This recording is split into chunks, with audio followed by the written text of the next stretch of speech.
Hello everyone, welcome to our YouTube channel Samit classes. आज हम विशाखापट्टनम में हुई गैस लीक इंसिडेंट के बारे में जानेंगे। ये उस प्लांट की फ़ोटो है जहाँ से गैस लीक हुआ था। आप देख सकते हैं कंटेनर से गैस निकलता हुआ हमें साफ दिखाई दे रहा है। कोविड-19 के कारण एलजी पॉलीमर्स इंडस्ट्री जो कि आर वेंकटपुरम में स्थित है, ये बंद चल रही थी। यहाँ पे 2 कंटेनर स्टाइरिन के रखे हुए थे जो कि लिक्विड फॉर्म में थी। ऑफिशियल्स का कहना है कि इससे अटैच्ड रेफ्रिजरेशन यूनिट में तकनीकी खराबी आई और जिसके कारण ये स्टाइरिन गैसीफाई होना शुरू हो गया और चिमनी के थ्रू आसपास के एरिया में फैल गया। 7 मई की मध्य रात्रि को यहाँ के वर्कर्स मेंटेनेंस का काम कर रहे थे और तभी यह इंसिडेंट हुआ जिसके कारण 11 लोगों की मौत हो गई। अब हम देखते हैं स्टाइरिन के बारे में कुछ इन्फॉर्मेशंस।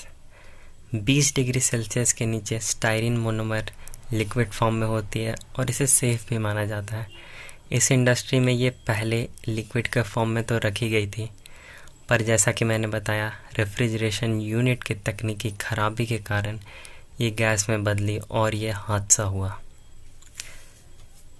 स्टाइरिन के IUPAC नेम को हम देखते हैं। इसे हम इथेनिल बेंजीन कहते हैं और इसके कॉमन नेम्स विनाइल बेंजीन और फिनाइल इथीन भी है। ये एक ऑर्गेनिक कंपाउंड और बेंजीन का डेरिवेटिव है। याद रखिएगा, बेंजीन का डेरिवेटिव है। और इसके स्टेट को अगर हम देखें तो ये कलरलेस ऑयली लिक्विड होता है। अगर इसे आप काफ़ी लंबे समय तक छोड़ दें तो ये येलोविश कलर में बदल जाती है। अब हम स्टाइरिन के कुछ यूजेस देख लेते हैं। स्टाइरिन लैटेक्स बनाने के काम में आता है, सिंथेटिक रबर बनाने के काम में आता है और पॉलीस्टीरीन रेजिन्स बनाने के काम में भी आता है। ये पॉलीस्टीरीन रेजिन्स, इन्हीं रेजिन से हम अपने डे टू डे लाइफ के यूजेस के सामान यानी कि प्लास्टिक के यूजेस के सामान बनाते हैं, जैसे कि plastic packaging, disposal cups, containers, insulation के सामान जैसे कि स्विचेस, स्विच बोर्ड्स और काफ़ी अदर प्रोडक्ट्स भी हम इसे बनाते हैं। स्टाइरिन को एक कार्सिनोजन कंसीडर किया जाता है। कार्सिनोजन क्या होता है? Any agent that is responsible for causing cancer is known as carcinogen. तो स्टाइरिन भी एक कार्सिनोजन है। अगर ये किसी के आई के कांटेक्ट में आती है तो फिर कैंसर का खतरा होता है। काफ़ी सोर्सेस का ये भी कहना है कि स्किन के कांटेक्ट में आने से या फिर इसे इनहेल करने से भी कैंसर का खतरा हो सकता है। अब हम देखते हैं एक्शंस और कंसीक्वेंसेस। 2:30 बजे जब वहाँ के लोकल्स को ऐसा फील हुआ कि ईयर में कुछ प्रॉब्लम है, उन्हें अनईजी फील होना शुरू हुआ, काफ़ी लोग अनकॉन्शियस होने लगे, तब उन्होंने लोकल अथॉरिटीज़ को खबर की।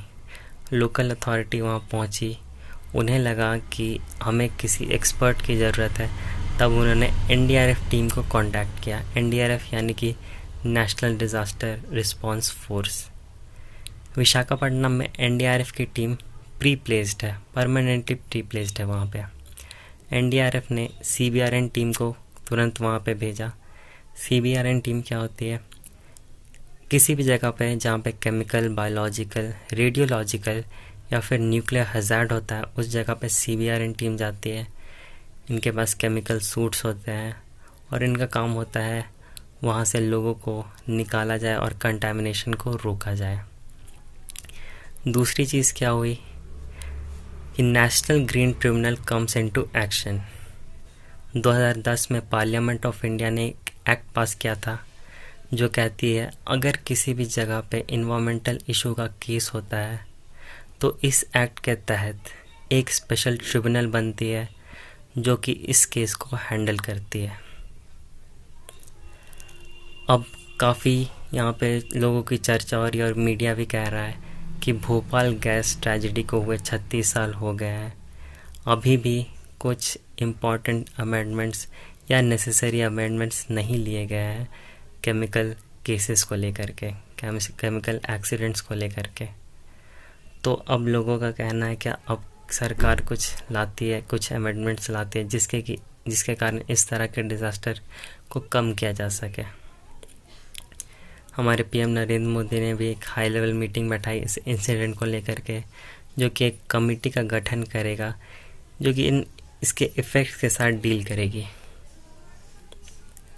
अब हम देखते हैं कि वहाँ पे जैसे ही इंडियन नेवी को पता चला, तो मैं बता दूँ ईस्टर्न नेवल कमांड विशाखापट्टनम में है। इंडियन नेवी तुरंत उस साइट पे पहुंची और उन्होंने वहाँ पे लोगों की मदद की।